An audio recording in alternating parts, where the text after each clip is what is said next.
jadi ASN itu nggak mudah. Bahkan di kalangan masyarakat untuk seleksi CPNS itu dipungut biaya.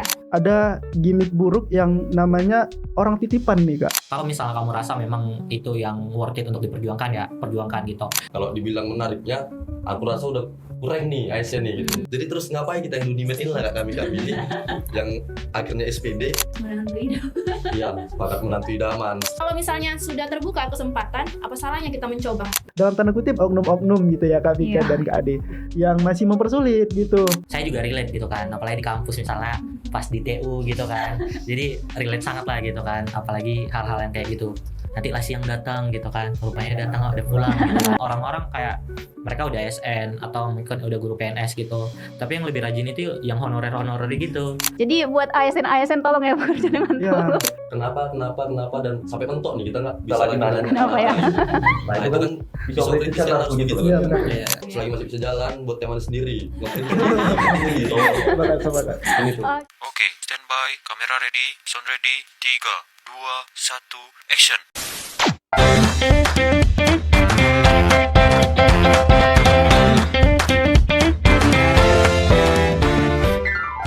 Salam sejahtera bagi kita semua.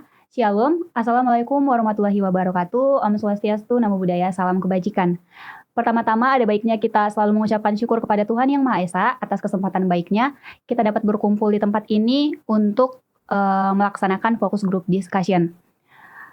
Saya, Vika Maria Sagala, selaku fasilitator selama acara ini berlangsung, akan memandu acara ini mulai dari awal sampai akhir. Adapun tema yang kami angkat yaitu karir ASN di era milenial, menarik atau tidak bagi mahasiswa. Tema ini sangat relevan karena saat ini banyak generasi muda yang mempertimbangkan berbagai pilihan karir, termasuk menjadi aparatur sipil negara. Namun, sebelum memulai diskusi ini, izinkan saya menyampaikan beberapa aturan dasar dalam diskusi ini. Yang pertama, diskusi ini bersifat terbuka, jadi silahkan menyampaikan pendapat dengan bebas, namun tetap menghormati pendapat orang lain. Yang kedua, setiap peserta akan diberikan kesempatan untuk berbicara secara bergantian. Yang ketiga, mohon tetap fokus pada topik yang sedang dibahas. Dan yang terakhir, waktu diskusi kita sangat terbatas, jadi mari kita manfaatkan dengan baik. Sebelum masuk ke inti pembahasan kita, ada baiknya kita melakukan perkenalan singkat dari beberapa responden yang ada di depan ini. Boleh diperkenalkan nama, latar belakang secara singkat, dan mungkin kesibukannya akhir-akhir ini. Boleh dimulai dari Kak Ade? Oke. Terima kasih kepada fasilitator yang sudah memberikan waktu.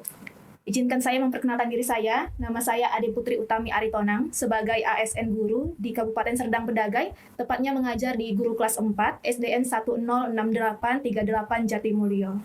Itu saja, tempat tinggalnya di Medan, Deli-Tua. Oke, terima kasih Kak Ade. Selanjutnya boleh dari Bang Ferdi mungkin. Baik. Terima kasih dari Vika tadi. Perkenalkan, nama saya Muhammad Ferdiansyah. Saya berkuliah di Universitas Negeri Medan, Fakultas Teknik, jurusan Pendidikan Teknik Bangunan, Prodi Pendidikan Teknik Bangunan. Sekarang menjabat sebagai Ketua Gerakan Mahasiswa Nasional Indonesia se-Universitas Negeri Medan. Baik, terima kasih buat Bung Ferdi. Selanjutnya ke yang di sebelah kanannya Kak Ade, boleh Bang? Hai semuanya, kenalin nama saya Muhammad Salato Siregar, bisa panggil Amar. Saya ada di sini dengan latar belakang sebagai mahasiswa berprestasi tahun 2024 di Universitas Negeri Medan. Untuk kesibukan belakangan ini sebenarnya nggak banyak, ya fokusnya paling skripsian aja, atau nggak mungkin ngajar debat atau persiapan untuk lomba-lomba lainnya. Yang terakhir dari Bang Budi. Oke. Terima kasih Vika. Sebelumnya Oke, perkenalkan, nama saya Gading Hakim Alamsyah Daulay. Kebetulan saya sudah alumni pada Agustus tahun lalu. Sekarang kesibukan itu sekarang menjadi guru di MTS, tepatnya di kelas 7. Oke, kalau dulu yang saya kenakan ini adalah saya anggota dari Senat Mahasiswa Unimed, bertepatan di bidang kebijakan publik, begitu. Saya kembalikan kepada presenter. Oke, terima kasih untuk 4 responden yang ada di depan ini. Tanpa memperpanjang waktu kita ya, untuk memulai kita akan membahas sedikit mengenai karir ASN di era milenial. Nah, saat ini ASN itu tidak hanya diidentikan dengan pekerjaan administratif maupun pendidikan, tetapi juga berkembang dengan adanya digitalisasi, inovasi, dan tantangan baru dalam pelayanan publik. Namun, apakah profesi ini masih menarik bagi generasi milenial yang dikenal lebih fleksibel dan dinamis? Nah, saya ingin mendengar pendapat dari responden. Apakah menurut responden yang ada di sini, ASN di era saat ini masih menjadi pilihan karir yang menarik bagi mahasiswa? Oke, mungkin boleh saya persilahkan terlebih dahulu ya kepada Bang Gading karena merupakan salah satu fresh graduate. Jadi kan sudah mulai memikirkan apa nih karir yang ingin Benar. dituju gitu. Kepada Bang Gading silakan Bang. Oke, terima kasih kepada presenter. Menarik rasanya terkait dengan ketertarikan kepada ASN atau aparatur sipil negara gitu ya. Saya sebagai fresh graduate atau baru lulus gitu ya, tepatnya pada Agustus lalu, tentunya menjadi seorang ASN atau aparatur sipil negara itu suatu ketertarikan yang sangat begitu tertarik begitu ya. Bahkan mungkin tidak hanya saya sebagai fresh graduate, mungkin teman-teman di sini, mungkin juga mahasiswa-mahasiswa yang sekarang masih menjadi mahasiswa begitu ya. Dia bisa saya yakinkan bahwasannya mereka juga tertarik gitu menjadi seorang ASN. Begitupun saya ya. Begitupun saya begitu lulus, saya juga tertarik pada ASN. Tertarik dan saya langsung mendaftar, mencoba dan lain sebagainya gitu. Ya mungkin qadarullah-nya begitu, saya belum diterima menjadi ASN begitu. Tapi yang dapat saya menjadi pemantik untuk pembahasan kita selanjutnya sebagai memulai karir sebagai aparatur sipil negara tentunya suatu keberuntungan, suatu ya luar biasaan lah begitu sebagai seorang fresh graduate gitu ya. Dan juga saya tertarik bahwasannya menjadi ASN itu incaran bagi semua orang gitu ya. Dapat kita lihat mungkin pada tahun 2022 itu mereka yang mendaftar sebagai ASN itu hampir 2000-an lebih orang seluruh Indonesia. Pada tahun 2023 pendaftar itu semakin naik menjadi hampir mau 3000-an. 2024 melonjak lagi bahkan sampai angka 4000-an lah begitu pendaftar. Semenarik itu menjadi seorang ASN begitu Kak Vika. Oke, semenarik itu menjadi seorang ASN sehingga setiap tahunnya peminatnya selalu bertambah selalu ya Bang. bertambah. Yang membuat Abang merasa sangat tertarik itu apa sih? Apakah ada memang keunggulannya misalnya nih ya ingin menjadi menantu idaman atau apa? Karena kita tahu kan ASN di pandangan orang tua itu Iya, seperti benar. apa. Sedangkan seperti yang kita ketahui generasi milenial saat ini itu ingin pekerjaan yang lebih fleksibel Benar. dan kalau bisa bekerja di dalam rumah aja. Yang penting menghasilkan begitu Benar kan. sekali. Jadi apa sih poin yang memang membuat benar-benar tertarik ke pekerjaan tersebut? Jujur kalau dibilang poin yang sangat menjadi ketertarikan ya, mungkin ketika kita menjadi seorang ASN dan bercerita kita sudah pensiun, kita masih tetap dapat uang pensiun oke. gitu. Kalau sekarang P3K mohon maaf mungkin gimmick-gimmicknya katanya nggak dapat uang pensiun gitu ya. Nah itu poin tersendiri sih menjadi seorang ASN dan ketertarikan sendiri untuk saya gitu. Dan benar sih kata Kak Tika menjadi menantu idaman juga poin luar biasa Iya, juga. jadi bisa disimpulkan mungkin salah satu faktor peminat ASN itu semakin tahun semakin meningkat mungkin karena jaminan hidupnya itu Jaminan lebih hidup, terjamin benar sampai banget. ke masa pensiun Benar seperti banget itu Kak ya. Tika. Oke, kalau menurut Bung Ferdi bagaimana tentang pertanyaan yang tadi saya ajukan? Oke. Sebelumnya izin untuk kawan-kawan untuk tadi juga dari ASN ini dari pandangan kami di Gerakan Mahasiswa Nasional Indonesia khususnya sebenarnya menjadi ASN itu di kalangan mahasiswa saat ini ya Bung gitu kita itu sudah berkurang harusnya. Nanti untuk pandangan mahasiswa karena kan tadi topiknya ke situ kan karena mahasiswa sekarang lebih tertarik dengan startup yang cepat gitu. Jadi contohnya content creator, freelance atau kerja remote atau berwirausaha, buka angkringan dan yang lain-lain gitu. Jadi lebih cepat kalau kata Bang Pacul cepat melentingnya gitu. Nah, gitu menurut saya kan. Tapi mungkin ASN tetap lebih unggul di bidang kestabilan dan status sosial seperti yang Sarna Pika tadi katakan bahwasanya di pandangan orang ASN itu adalah tempatnya kerja yang dia udah tidak bekerja pun tetap dapat tunjangan dari negara gitu. Iya. Artinya stabilitas dia unggul di bagian stabilitas. Cuman mungkin kalau tentang mahasiswa sekarang mereka udah nggak kesana karena terlalu kaku gitu dan banyak senioritas juga kan jadi banyak pressure dari atas yang masuk itu mungkin menurut saya. Oke, ada dua pandangan yang berbeda ya teman-teman dari dua responden yang sudah kita tanyakan. Coba kalau menurut Kak Ade nih sebagai seorang ASN, gimana sih menurut kakak pekerjaan menjadi ASN itu apalagi sekarang itu kan udah banyak generasi yang milenial memang sudah memikirkan prospek kerja ke depan itu yang lebih menjamin dan lebih menguntungkan pastinya bagi mereka gitu. Iya, jadi ini teman-teman nih sangat berprestasi tadi kan. Ada dari IMI, ada dari tadi Fakultas Teknik ya, ada Bang Gading dari guru MTS, ada Bang Amar juga dari mahasiswa berprestasi. Jadi teman-teman untuk bicara ASN itu kan perlu payung hukumnya ya. Jadi ASN itu diatur berdasarkan Undang-Undang Nomor 20 Tahun 2023. Jadi ASN itu terbagi menjadi dua, yaitu PNS dan P3K yang kita kenal itu, pegawai negeri sipil dan pegawai perjanjian kerja dengan pemerintahan, ya P3K. Jadi menarik atau tidaknya, ya. Jadi semua profesi itu berbeda-beda, ya kan? Pendapat orang pasti berbeda-beda gitu. Yang perlu kita garis bawahi bahwasanya ASN itu tidak kaku gitu. Kenapa? Contohnya kalau di bidang guru nih, kami juga dituntut untuk membuat suatu video pembelajaran yang menarik. Jadi bisa sebagai konten kreator gitu ya kan. Juga sekarang ASN juga kan sudah banyak usaha-usahanya ya di bidang misalnya usaha di bidang fashion juga kan. Sembari juga di bidang bimbingan belajar gitu. Terkhusus di bagian guru.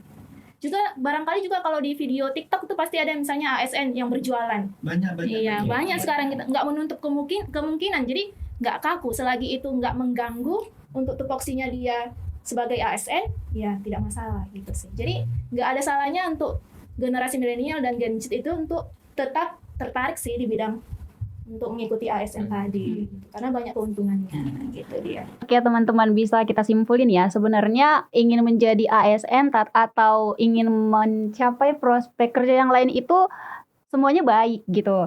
Nah, kan kita sudah ada 3 responden nih yang memberikan pendapatnya masing-masing tentang ASN itu menarik atau tidak ya bagi generasi milenial.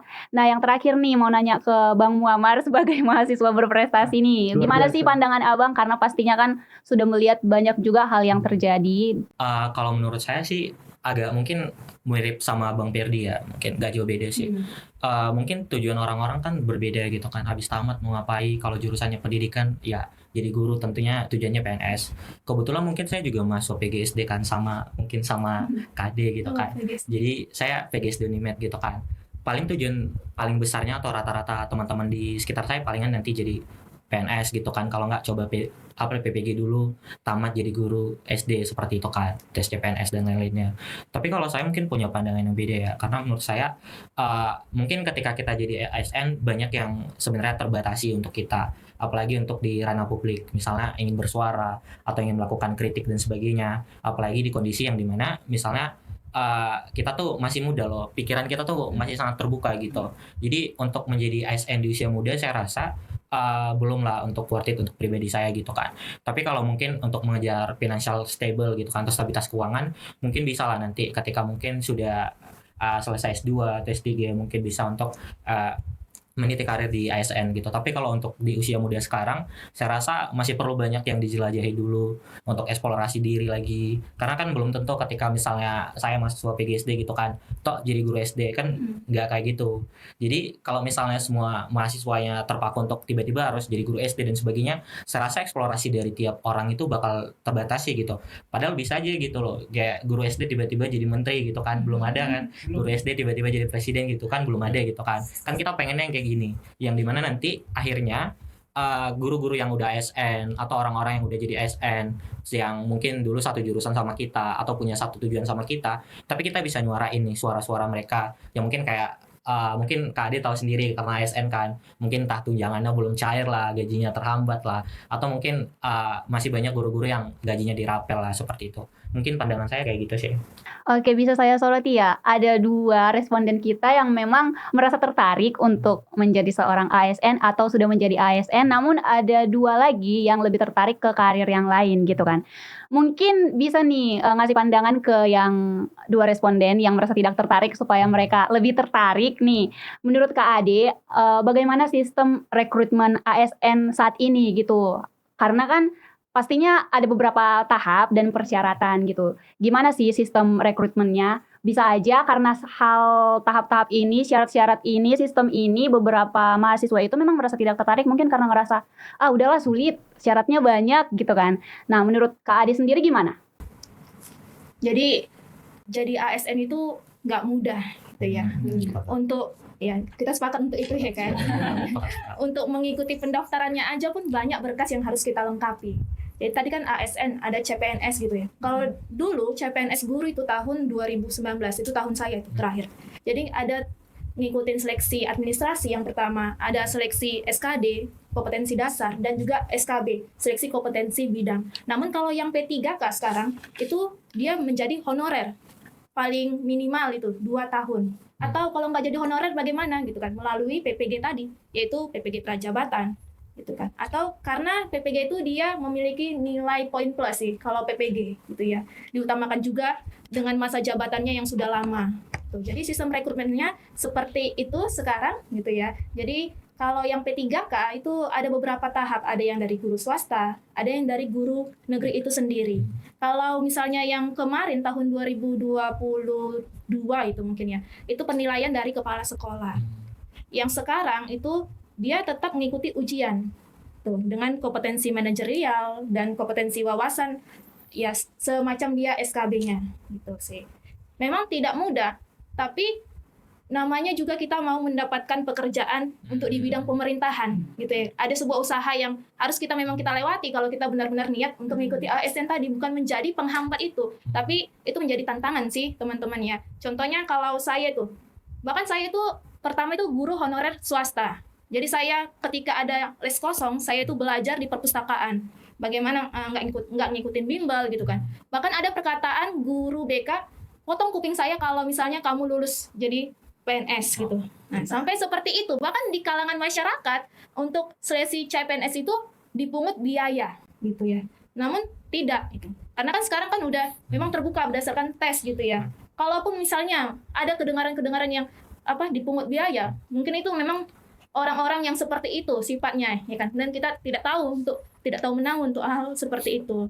Namun satu sarannya, kalau misalnya yang tadi susah nih, terlalu kaku ASN, itu nggak jadi masalah sih. Jangan itu menjadi penghambat kita untuk mendapatkan ASN tadi. Justru karena kalau misalnya di tempat kerja kita itu ada yang memang guru tua, guru senior, karena kita generasi milenial nih kan, jadi percaya diri, ambisius, nggak bisa ngikutin ambisius kita sendiri gitu.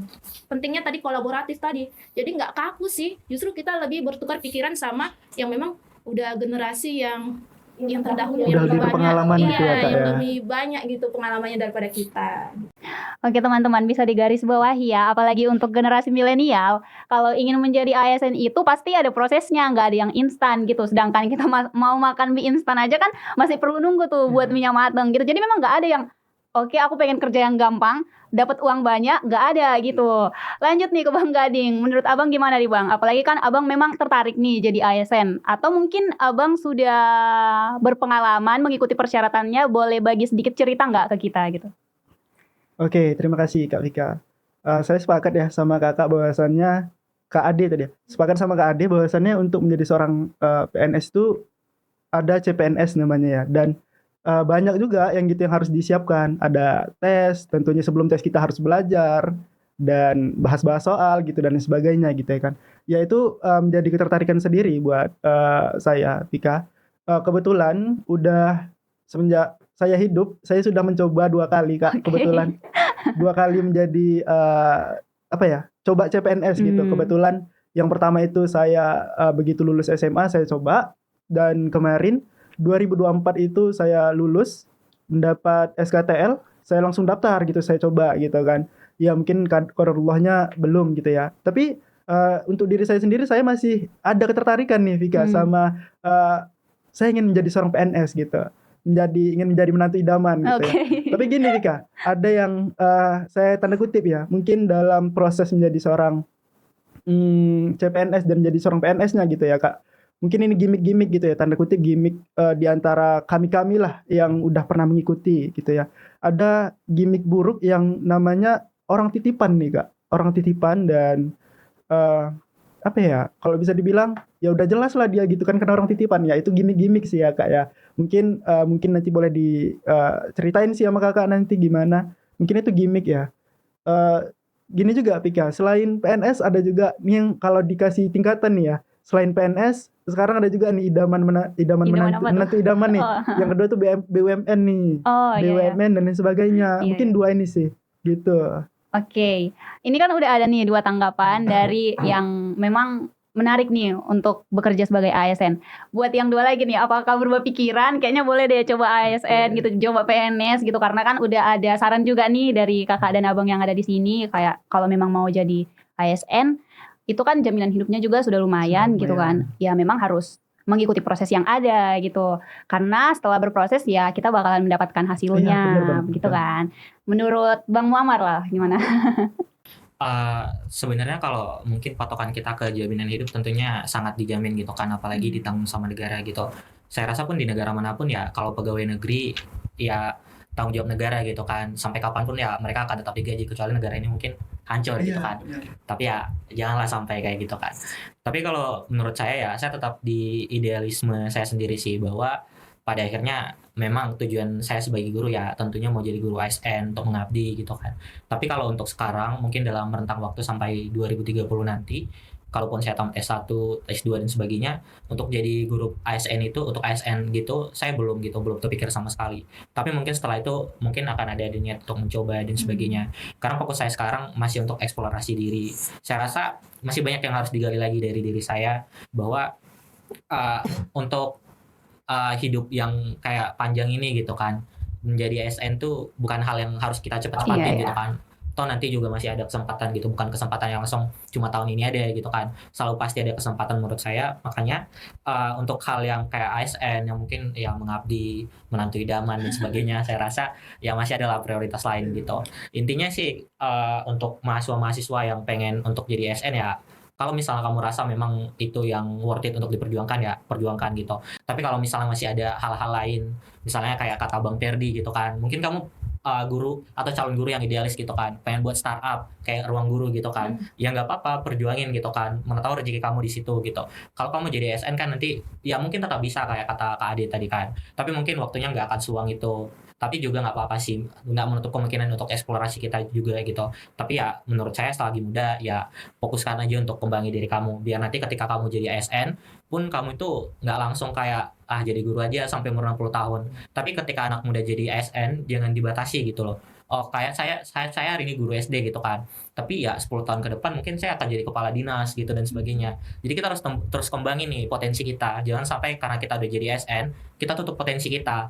Anak muda kan nggak boleh tutup potensinya, toh mereka ya harus kembangin terus gitu kan. Memang ya perlu mereka memang tetap ngajar dan sebagainya, tapi saya rasa ya mereka juga harus jadi pemimpin di antara ASN ini juga kan gitu. Mungkin itu aja sih Pika. Tapi saya sedikit menyoroti nih ya Bang. Kan tadi Abang bilangnya mungkin sekarang masih mau mengeksplor diri. Mungkin di 2030 bolehlah coba ASN. Bukannya untuk mencoba ASN itu ada batasan usianya ya Kak?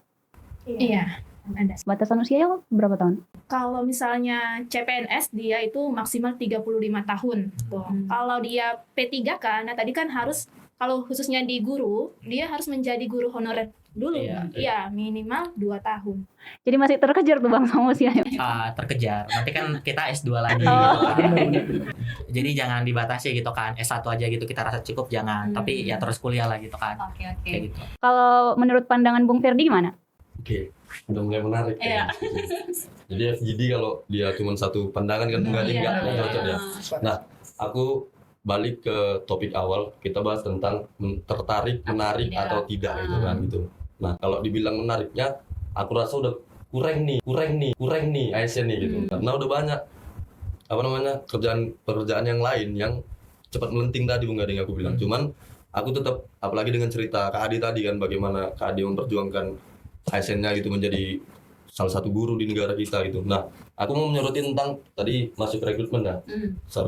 Nah, rekrutmen di ASN di negara kita itu, kita harus sepakat di dalam kurung bahwasanya menjadi ASN adalah salah satu bentuk nasionalis kepada negara. Kan kira-kira kayak gitu kan. Tapi nyatanya gitu, regulasi untuk kesana itu dipersulit gitu. Nah, itu yang aku rasa kakunya di situ Kak gitu. Itu gitu. Jadi kita udah kuliah nih Kak 4 tahun kan. Kita tamat nih Kak. Kita guru honor dulu 2 tahun gitu. Iya, betul. Setelah guru honor kita menyiapkan berkas yang itu nggak sedikit, Kakak bilang tadi kan. Kakak bilang sembari ngajar juga Kakak belajar dan segala macamnya. Jadi apalagi sekarang Kak, mahasiswa yang non pendidikan bisa daftar PPG Kak gitu. Iya. Jadi kita yang pendidikan hanya jadi guru, pengembang kurikulum dan pengembang perbukuan gitu, hanya 3 ini gitu. Yang mungkin di 2 inilah tentang pengembangan kurikulum dan perbukuan mereka nggak bisa masuk. Jadi terus ngapain kita yang Dunimed inilah kami ini yang akhirnya SPD kan makin banyak gitu kan gitu. Jadi kayak aku sendiri sepakat dengan yang dibilang Bung Muammar tadi bahwasanya ada idealis baru muncul yang mengatakan ya aku nggak menutup kemungkinan gitu kalau berbicara nasionalisme sama anak game ini udah salah mungkin gitu kan. Berbicara nasionalisme gitu, berbicara tentang cinta tanah air. Sepakat kayak dibilang Bung Muammar bahwasanya kita nggak boleh ngebatasi kawan-kawan yang ada di sana. Dan ini juga pesan aku untuk bapak-bapak pimpinan di birokrasi, mohon melek gitu kan, mohon melek terhadap regulasi, mohon melek terhadap Gen Z khususnya era-era sekarang yang masuk ke ASN, jangan terlalu banyak tekanan lah ke mereka gitu. Lebih bukakan mereka ruang untuk inovatif gitu kan, untuk kreatif, mencoba hal-hal baru itu saya rasa nggak salah gitu untuk yang sekarang, karena seperti balik yang dibilang Bung Gading, lonjakan pendaftar ASN itu terus melonjak makin lama dan itu harus digarisbawahi dari yang mahasiswa, dari lonjakan itu berapa. Nah itu dulu kalau cerita lonjakan ya Bung Gading gitu. Nah kawan-kawan yang mencoba ASN di tiap tahun itu kan nggak semuanya mahasiswa, 80% saya jamin itu nggak mahasiswa gitu kan, karena kita tahu sendiri mahasiswa di Indonesia itu cuma beberapa persen gitu kan, di pemuda gitu. Nah kita garis bawahi yang daftar ke sana mencoba ASN karena apa sih gitu, kan itu dulu pertanyaannya, kenapa mereka daftar ASN gitu. Yang pertama tadi tentang stabilitas gitu kan, stabilitas tentang ekonomi yang stabil dan lain-lain gitu kan. Jaminan hari tua. Betul, jaminan hari tua. Nah, iya, sepakat menanti idaman status sosial lah, kita bilang status sosial gitu. Tapi sisi lain, sisi kritisnya bahwasanya negara tidak membuat suatu wadah atau segmen-segmen lain, sektor-sektor lain untuk pemuda-pemuda ini ngeksplor dirinya gitu dengan mungkin gaji atau tunjangan-tunjangan yang lebih wah lah gitu. Yang kita tahu sekarang kerja kalau kita yang sekarang kita cek lapangan lah gitu kan. Kalau kita bilang fakta lapangannya, kawan-kawan sekarang yang nggak kuliah pergi ke Batam aja kerja pabrik gitu, mungkin yang gajinya bisa sama dengan ASN gitu kan. Apalagi dengan banyaknya pajak gitu. Makanya itu tadi aku bilang, kalaupun kita ke sana kayak bilang Muammar, saya rasa kakunya kita nggak bisa berpendapat. Kayak kemarin banyak berita-berita pada saat Pilpres, keluarga-keluarga ASN dan yang ASN digiring untuk memenangkan salah satu paslon gitu kan, itu ada gimmick-gimmick sana.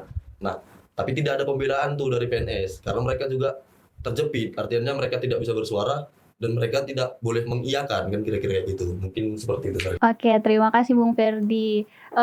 Mau dikembalikan ke Kak Ade nih kan, karena tadi juga aku menyoroti selama Bung Ferdi berbicara, yang di pikiran aku itu tentang regulasinya gitu. Gimana sih tanggapan Kak Ade tentang yang tadi diberitahu oleh Bung Ferdi gitu?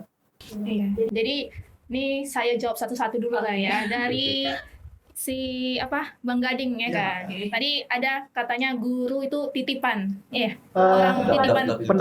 Pendaftar CPNS yang tanda kutip dia titipan. Itu gimmick-gimmick antara peserta lah gitu. Iya. Pasti berita itu kita tahu karena memang sudah ada, kita lihat dan kita dengar sendiri, dan nggak menutup kemungkinan terjadi. Ya, nggak bisa ditutup kemungkinan itu terjadi di salah satu kabupaten atau salah satu kota. Ya kan, nggak bisa juga dibilang tidak karena sudah ada beritanya.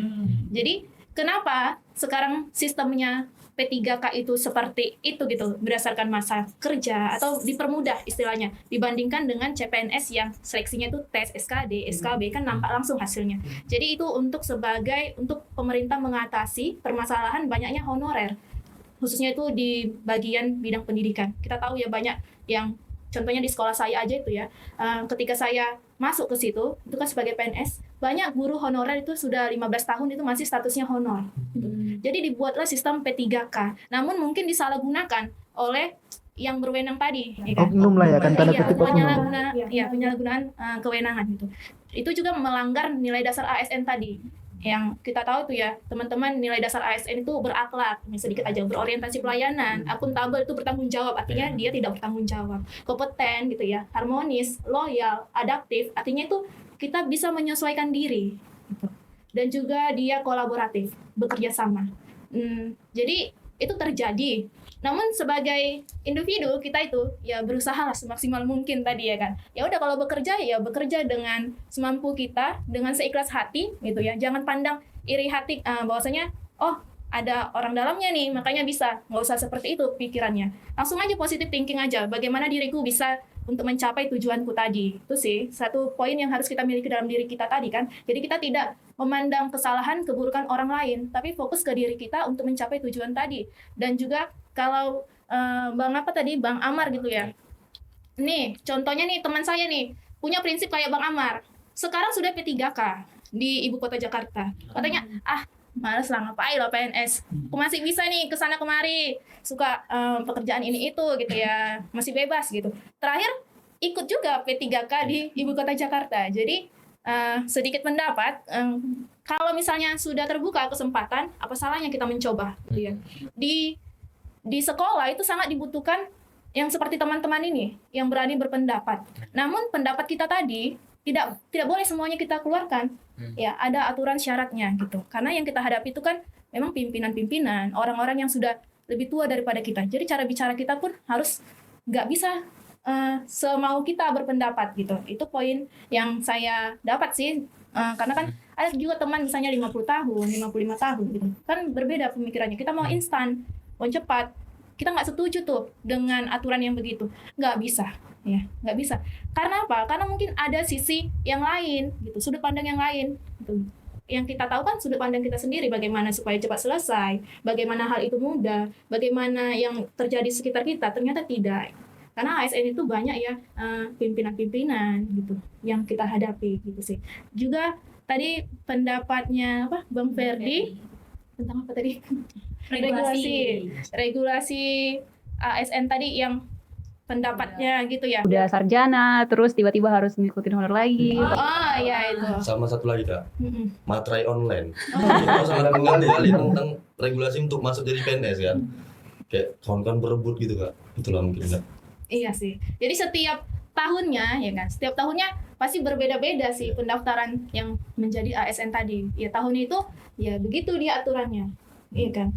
Jadi mau nggak mau ya kalau misalnya memang mau mendaftar sebagai ASN, ya pasti harus mengikuti aturan tadi gitu. Dan juga kan, ya sama juga seperti kita melamar pekerjaan sih. Kalau melamar pekerjaan tetap ada berkas yang kita kirim, ya kan. Kecuali mungkin kita menjalankan usaha orang tua kita atau sedang membangun usaha, ya tentu sebebas kita. Namun kalau misalnya kita melamar di perusahaan atau mengikuti studi lanjut S2 gitu, pasti tentu ada berkas-berkas yang kita masukkan, sama saja gitu ya. Cuman kan dia kan CPNS gitu, pasti pakai materai atau mungkin sedikit lebih rumit lagi sih. Itu sih dia. Oke Kak Ade, bisa aku simpulin ya, menurut aku pribadi, jangan langsung nanti tiba-tiba disorotin nih. Pada kenyataannya memang ada oknum-oknum yang menyalahgunakan regulasi itu gitu kan. Tapi ya balik ke kita masing-masing gitu, tergantung gimana pikiran kita, apakah memang bakalan terpuruk sama hal itu atau mencoba untuk explore ke hal lain lagi, atau berani untuk mencoba sampai akhirnya bisa meraih karir tersebut seperti itu ya. Karena itu kan nggak bisa kita atur ya kan. Kita nggak bisa mengatur pimpinan kita, dan juga kita nggak bisa gimana ya, maunya itu kewenangannya jangan seperti itu gitu. Nggak bisa. Karena memang dia sudah salah menyalahgunakan kewenangannya tadi, menyalahgunakan jabatannya tadi. Dan memang sudah ada beritanya kan kita dengar.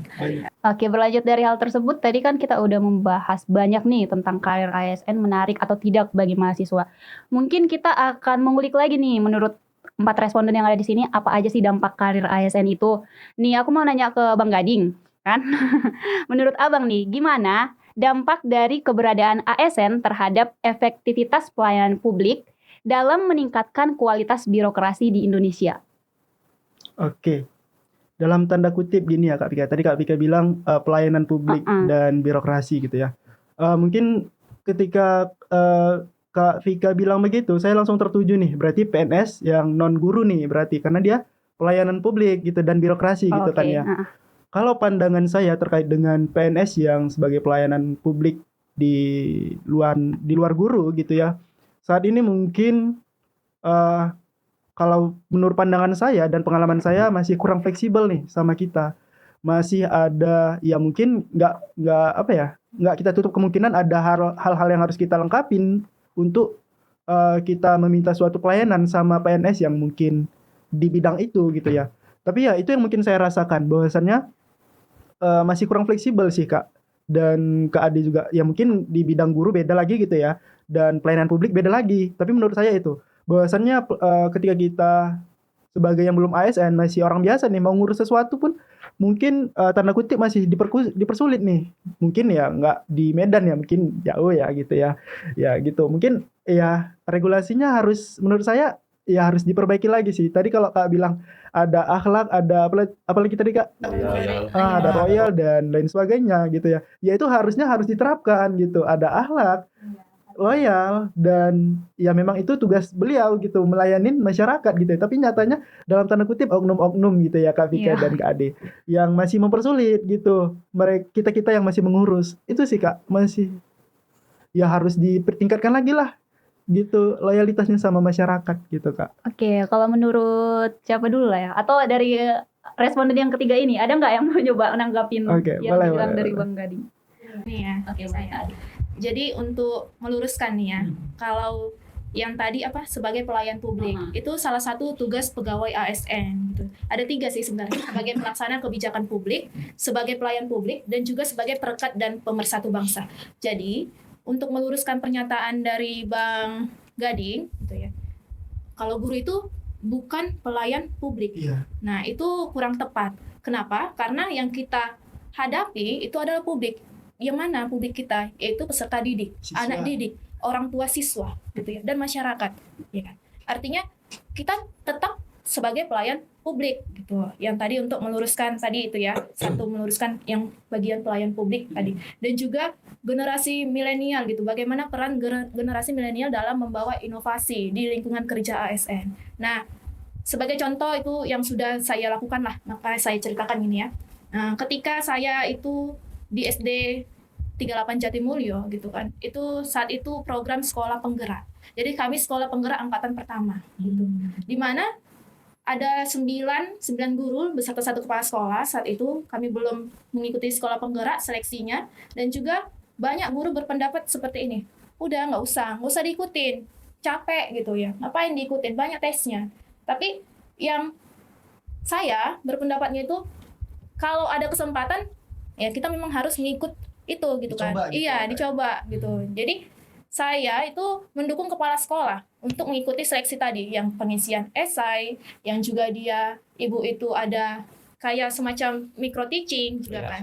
Dimana banyak guru itu acuh dengan hal seperti itu. Nah, itu contoh peran kita tuh sangat penting loh, sangat perlu. Jadi kalau kita nih generasi milenial nggak mau coba yang lain gitu, nggak coba ASN, sangat rugi sih gitu. Kenapa? Karena pendapat-pendapat kita, orang-orang seperti kita yang misalnya nih berani untuk mengutarakan pendapatnya gitu ya, itu sangat dibutuhkan sebenarnya di lingkungan pemerintahan gitu. Jadi nggak lagi kita temuin oknum-oknum ya yang berpikiran sempit, yang nggak lagi kita temui ASN yang tanda kutip yang malas untuk menjadi pelayan publik tadi, yang buruk itu. Jadi kalau kita aja yang kita nggak mau gitu kan, kita komentari, rasanya sangat rugi sih. Jadi untuk teman-teman gitu ya, selagi berprestasi nih sangat Bang Amar nih, apalagi Bang Ferdi di GMI, pasti udah banyak pengalamannya kan untuk menghadapi orang-orang lain gitu. Sangat dibutuhkan sih gitu di lingkungan pemerintahan. Jadi dari mana lagi kita bisa mengubah di lingkungan kerja kita tadi ya kan, kalau kita mengharapkan orang-orang yang memang lama berpikiran seperti itu. Dan itu tidak boleh kita salahkan. Memang di lingkungan kerja pasti ada yang kita jumpai seperti itu. Bermacam ragam orang ya Kak ya. Iya, nggak bisa kita jauhi. Malah justru kita harus gimana ya, beradaptasi gitu kan. Bagaimana cara kita mendekatkan diri sambil menularkan pola pikir kita tadi ini. Jadi saling membutuhkan mereka. Mau nggak mau kan harus saling bekerja sama. Gitu. Jadi seperti itu sih. Oke. Kalau oke, makasih Kak Ade. Menurut Bang Muammar gimana efektivitas pelayanan publik saat ini? Jadi mungkin saya bicaranya orientasi aja gitu kan. Jadi mungkin yang dibicarakan Bang Gading tadi bahwa banyak yang kayak mereka itu males lah ngurusinya. Saya juga relate gitu kan, apalagi di kampus misalnya pas di TU gitu kan. Jadi relate sangat lah gitu kan, apalagi hal-hal yang kayak gitu. Nanti lah siang datang gitu kan, rupanya datang udah pulang gitu kan. Hal-hal yang kayak gitu.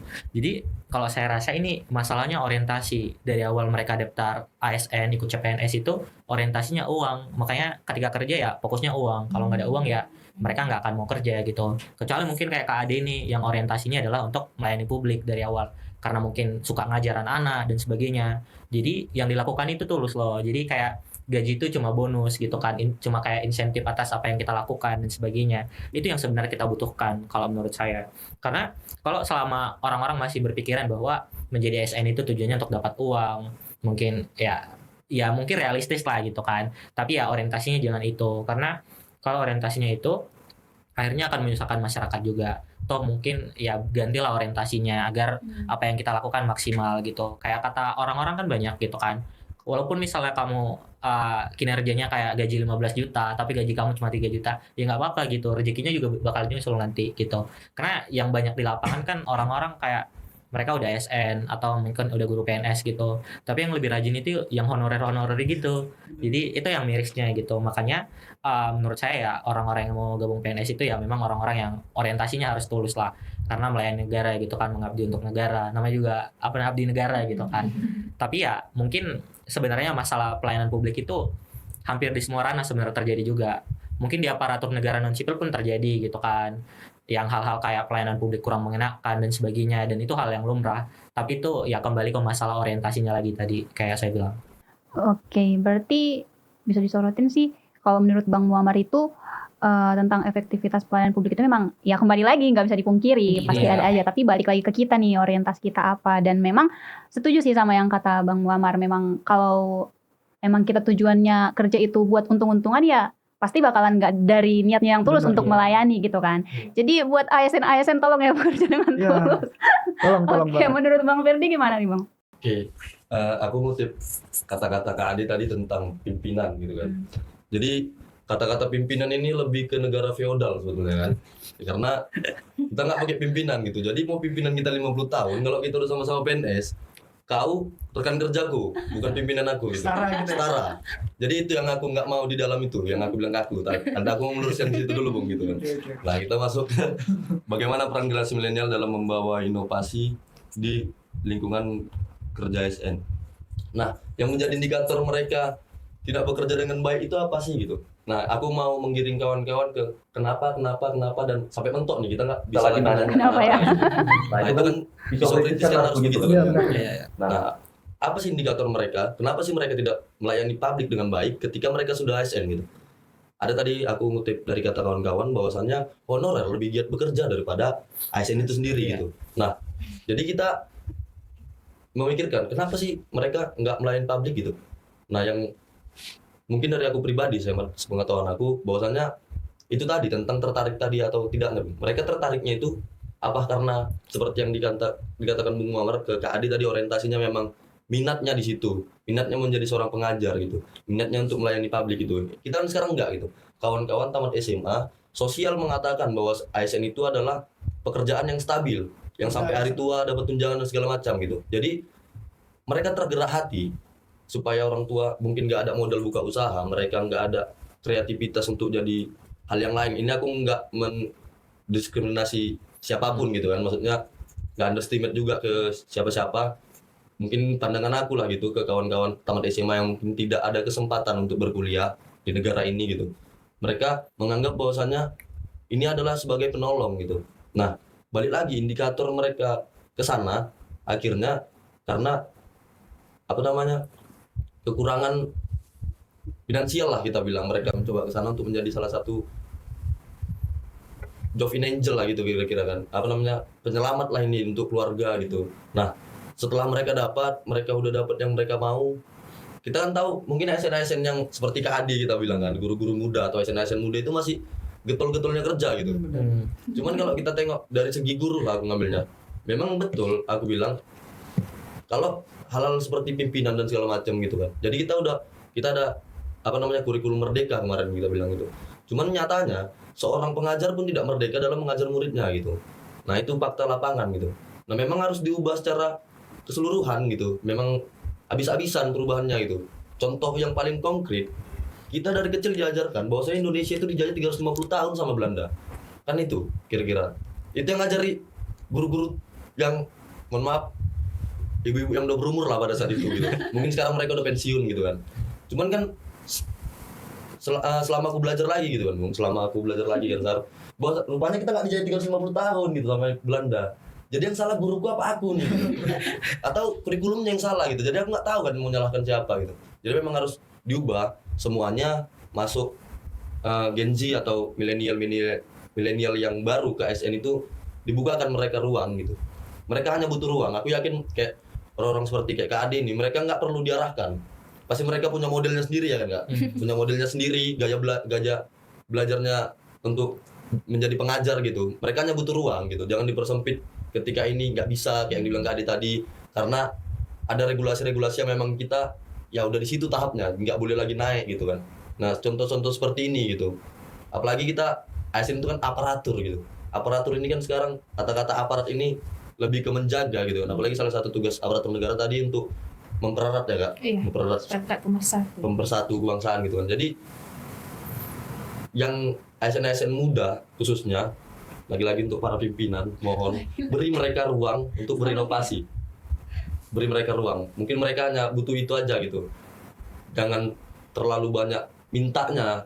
Kan saat ini banyak kali senioritas apalagi Bung Gading di ASN. Jadi orang-orang ASN yang baru, maaf ya Kak gitu, kayak ASN yang muda-muda, mereka yang disuruh ngerjain segala macam administrasi gitu. Aku nggak tahu kayak mana di lapangan, tapi waktu PLP aku ngajar di sekolah, aku melihat hal itu gitu.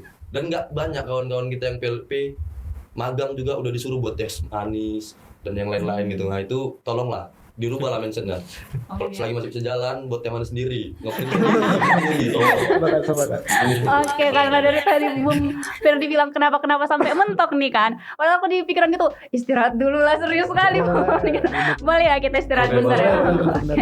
ASN dituntut untuk supaya kelasnya itu misalnya pakai dana pribadi untuk mengecek kelasnya, membeli media pembelajaran. Namun kalau honorer itu tidak dipaksakan seperti itu karena memang kita tahu gaji ASN itu memang lebih tinggi sehingga tuntutan beban kerjanya juga memang lebih tinggi. Kawan-kawan ASN yang di Jakarta itu lebih mewah gitu hidupnya daripada kita yang di kampung-kampung gitu. Nah, ya kita bilang gitulah gitu. Karena kita juga nggak tahu ibu kota kita sekarang di mana. Pemerintah tolong ngasih tahu ibu kota Indonesia sekarang di mana. Karena bagi saya sebaik-baiknya pekerjaan adalah yang bermanfaat untuk orang lain, dan sebaik-baiknya manusia juga adalah yang bermanfaat untuk orang lain. Kalau kamu rasa pikiran kamu belum merdeka, ya merdekakan pikiran kamu, karena saya rasa orang yang merdeka pikirannya itu adalah orang yang akan menang di masa depan gitu kan. Untuk pemerintah general gitu ya, apa yang sudah sulit jangan ditambah sulit lagi gitu. Terutama untuk mereka yang tidak paham akan sesuatu hal, ya dikasih paham, diberi paham gitu. Jangan dipersulit gitu ya.